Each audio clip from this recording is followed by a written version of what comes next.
Love him or loathe him, Donald Trump is undeniably one of the most polarizing and effective communicators of our time. But what if I told you that behind the controversy, the headlines, the tweets, lies a masterclass in persuasion that every local business can learn from? Imagine if you could capture attention, inspire loyalty, and dominate your market just by tweaking the way you communicate.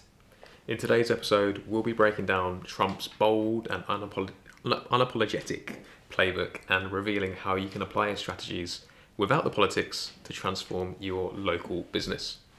My name is Adam. I run Website Designers London. We are an online marketing agency which is ranked in the top 1% in the UK, helping businesses generate tens of millions of pounds. And my name's Josh. I'm the founder of ImproveMySearchRanking.com, a specialist SEO agency based in South London. We've helped more than 400 businesses generate over £200 million in sales. Amazing, let's get into it. So number one, clear and simple messaging. So if we think about what Trump's strategy is, Trump often uses those short, simple and repetitive phrases. I think we all know these two: Make America Great Again, or MAGA for short. That was printed all over those red hats, and that became emblematic of his campaign. I can't remember any other president or political leader to... Well, let me stick to UK and US politics because that's what I'm very interested in myself, I'll be honest.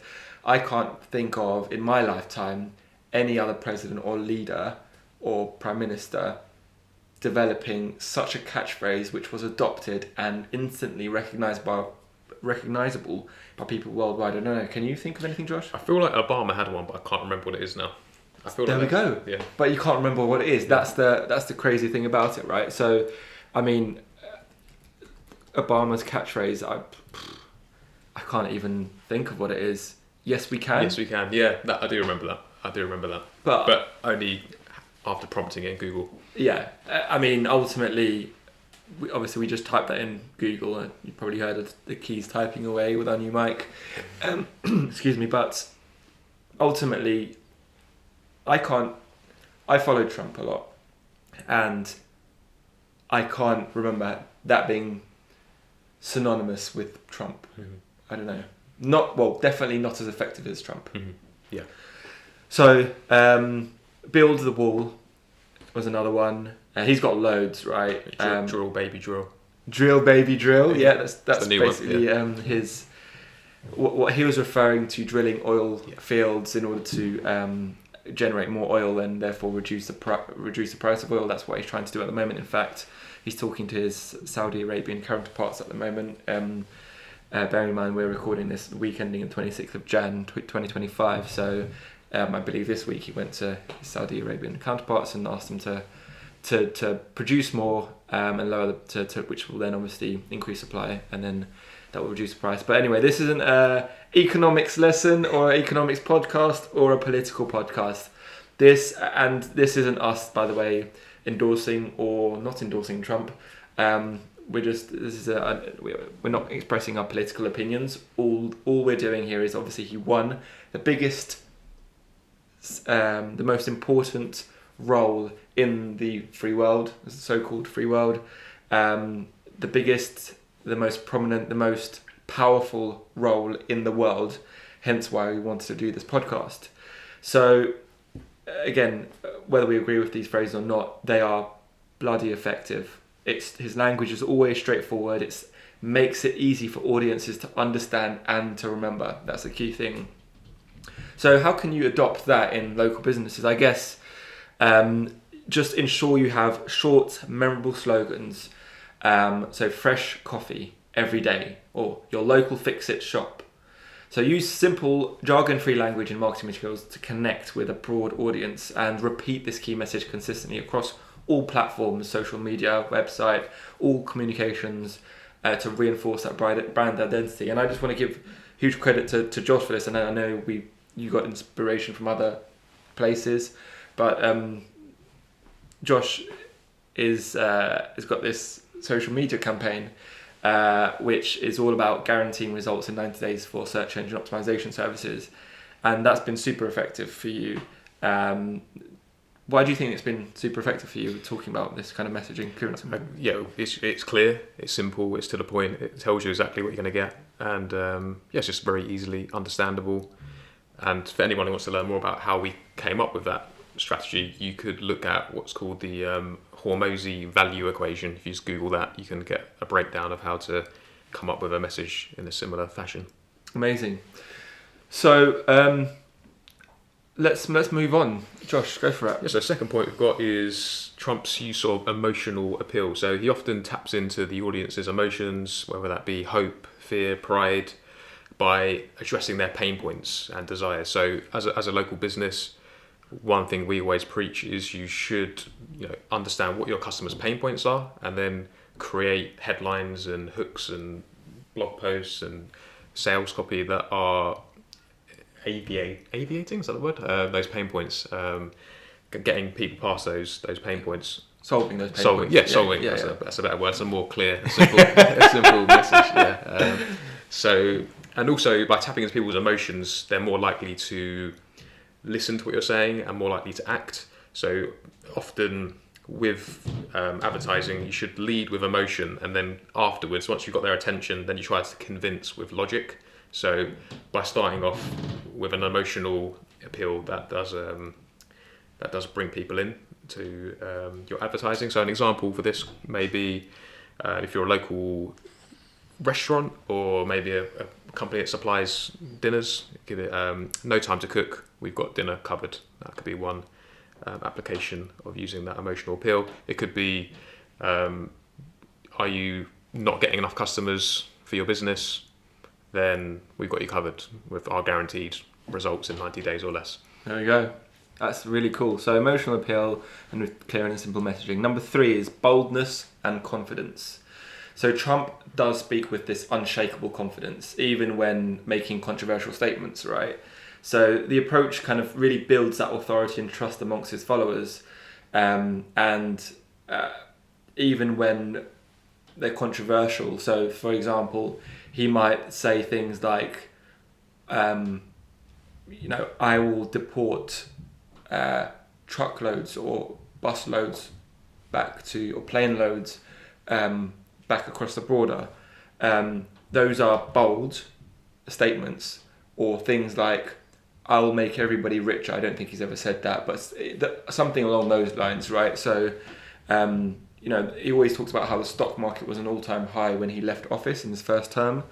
Again, that's the confidence element.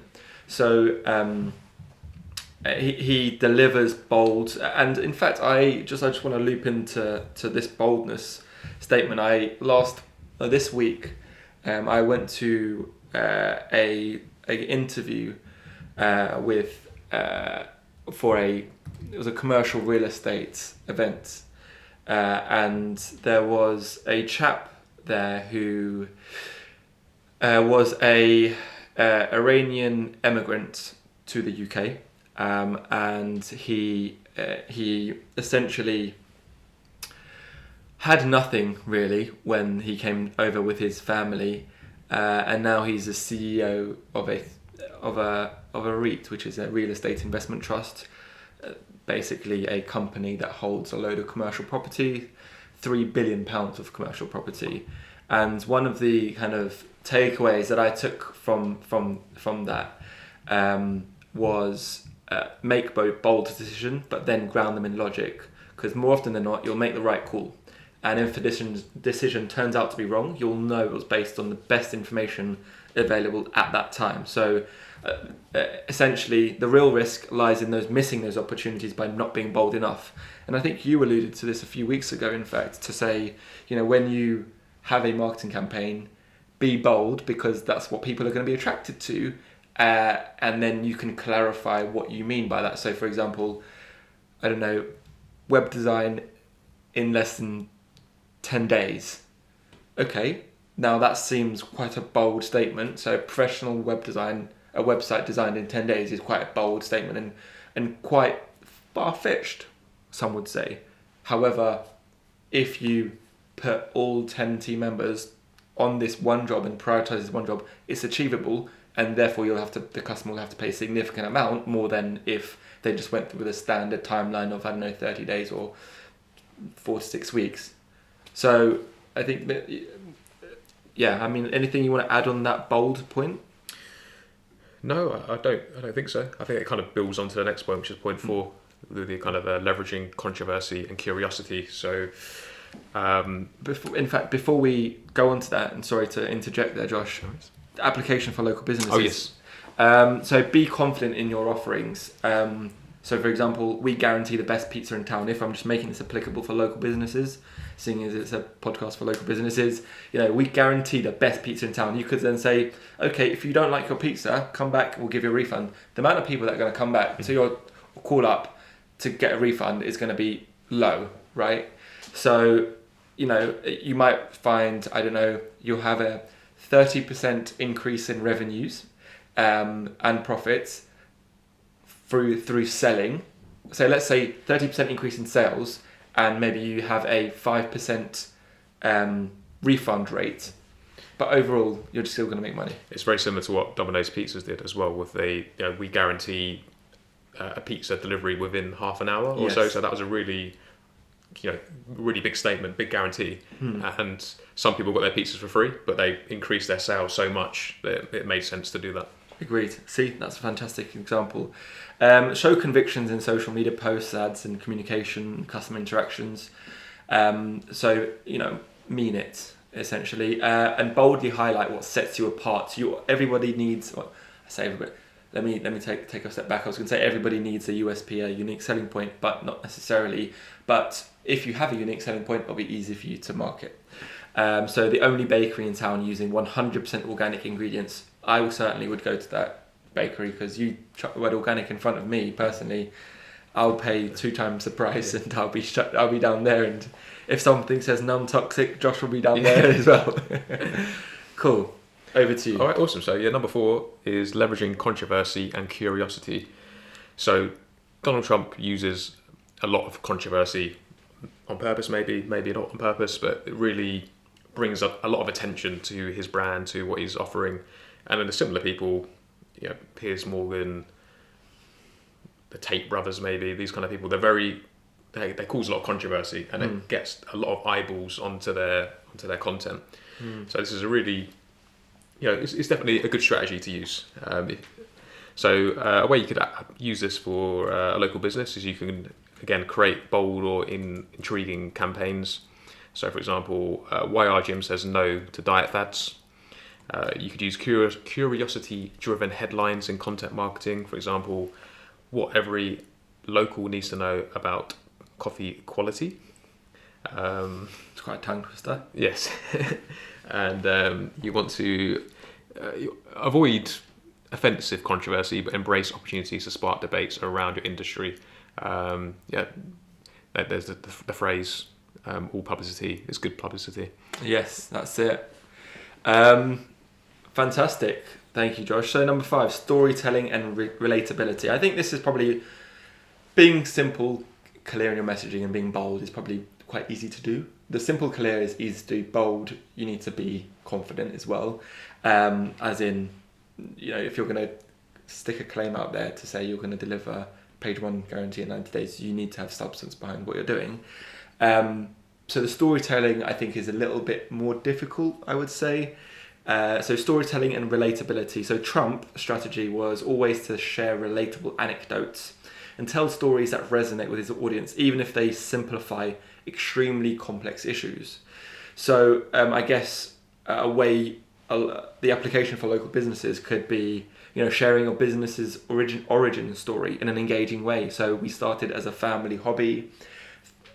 We created this product with love and care and wanted to share it with other people. There was also a lady who's has a nut allergy. I'm trying to remember her name, and she created a nut-free product, but ultimately I think she had some sort of allergy, and she always she got annoyed whenever she went to a restaurant or a cafe. They weren't clear with their products, or when she used to get snacks or something, they didn't clearly label the various allergens in there. So she created her own business, snack business, to say, hey, I have severe nut allergies, and I wanted to create a product which was safe for me to eat, but also delicious, and clear with that it contains no nuts. And that's a powerful story, right? So also highlight real customer stories and experiences. Testimonials are so powerful, right? So if we go back to we guarantee you page 1 on Google in 90 days, David, a construction company, used our services and generated an additional 322 leads in a month, generating £25,000 extra in revenue, for example, right? That was not something you'd use. And so, again, very, very powerful. And lastly, create relatable content about your day-to-day operations to foster that community connection. That's really good for social media. A lot of people now are streaming live their operations. So I believe there's a potato, or I think it's the Spudman or something like that. You're shaking your head. Okay, I'm going to quickly show you. Basically, there's this. He's actually called the Spudman, I think. Spudman. Let's have a little look. So Spudman is a chap who sells jacket potatoes from his van, and he they're called the Spud Brothers, I believe. Spud Brothers or Spudman? No, it's Spudman. So Spudman, he basically live streams from his little truck selling jacket potatoes, with his interaction with what's it called? It's customers.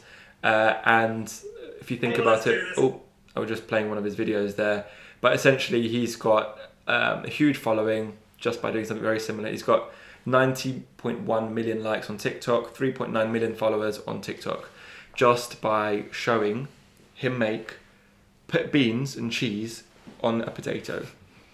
Crazy. Yeah. So there we go.